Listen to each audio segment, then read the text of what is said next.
Can you tell us what is Islam about? What is Islam about? Yes. Islam is about two main aspects, about things relating to our daily life in this world and about what happens after death. So it's about a belief in one God as a core belief that He created us and to Him we will go after we die. And it's about making the world a better place. So it's about justice and it's about peace.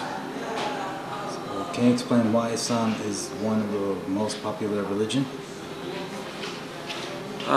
Because it's flexible and it's simple. Flexible meaning if you look at a Muslim in China and a Muslim in the US and a Muslim in Egypt, each one has his own identity, his own clothing, his own tradition. Islam doesn't impose certain traditions on the cultures. So it keeps each culture as it is. So it's flexible. So this makes it universal. And it's simple, meaning the rules of Islam are simple. To be a Muslim is very simple. All you need to do is say one sentence. There's only one God and I believe in Muhammad as a prophet.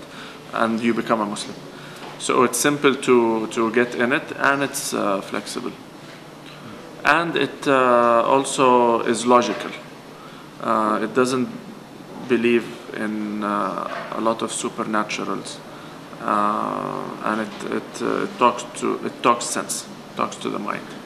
Okay. Why do you believe that Islam is portrayed in a negative way to foreigners, for example, like terrorism? Because of the actions of Muslims. Yani when the Muslims do something in the name of Islam or in the name of Allah that's negative, naturally the Westerners, when they see a Muslim doing this, they blame Islam. That's why I always say we have to differentiate between Islam and Muslims. Islam is a religion. Muslims are the people who follow it. Sometimes they don't follow it. Sometimes they follow it in a wrong way. If you go back to the history of Europe, of the West, during the Dark Ages, there was something called the Inquisitions, where they would kill people, the church would kill people to divert them from Protestants to Catholics and so forth.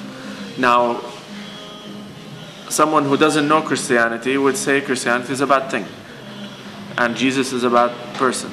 But someone who studied Christianity and knows Jesus, he would say that those people misused Christianity and misused the word of Jesus and misimplemented Christianity in the world. So we separate. We don't blame Christianity, but we blame the people in the Dark Ages who misused the church. Same today. When a Muslim does something in the name of God,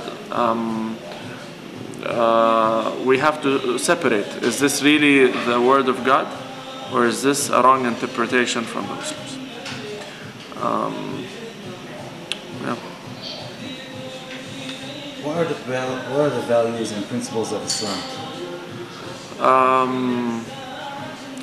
I think the main value is not to hurt another.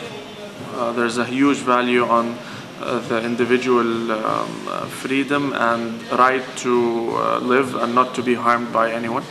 Therefore, a major value is justice. You're not allowed to kill someone, you're not allowed to steal something from someone. It's basically very similar to the Ten Commandments. You treat your neighbors in the right manner. This is one aspect. And then the value of your relationship with God, where you have to acknowledge that He's one God and He created you and you pray to Him and you have this spiritual relationship with Him.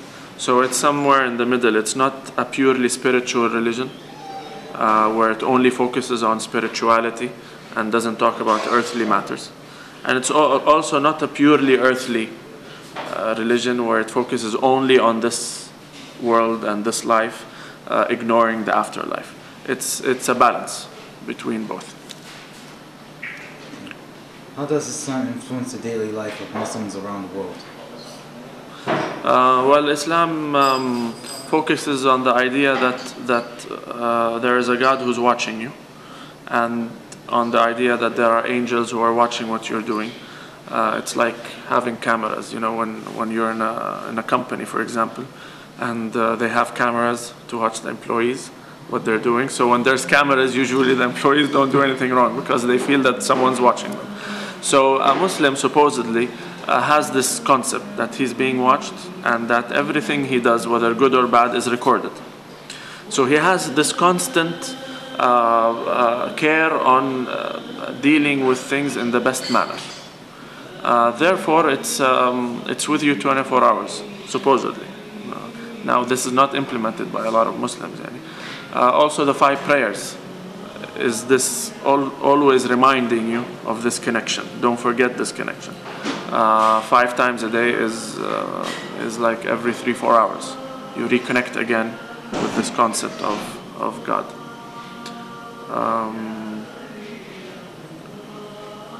Just trying to be the best you can in this world.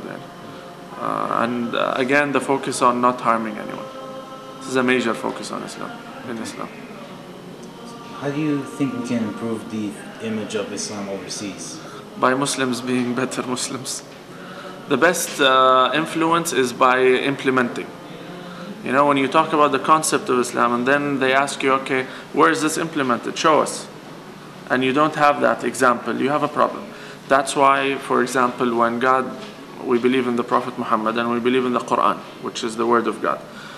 God did not send the word of God in a book and told the people, follow it. He sent a messenger. Why?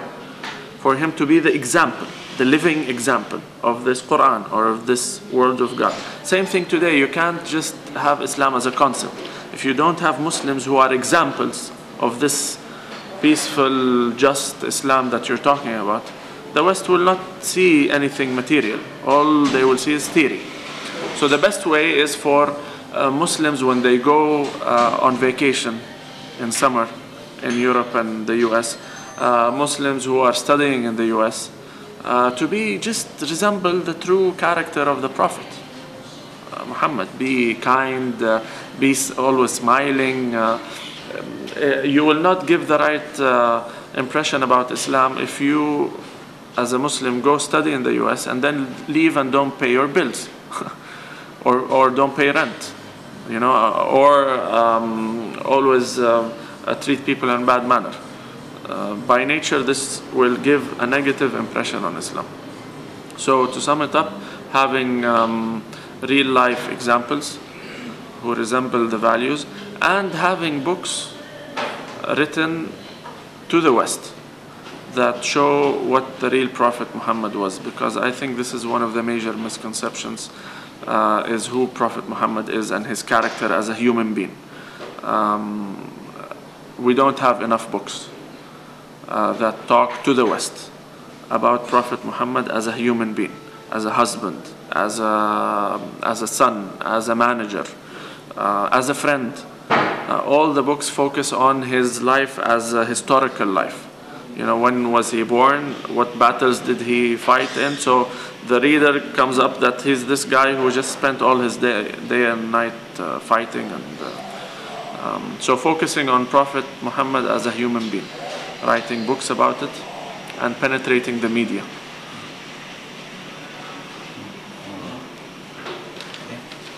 I guess that's all the questions I have. Okay. Okay.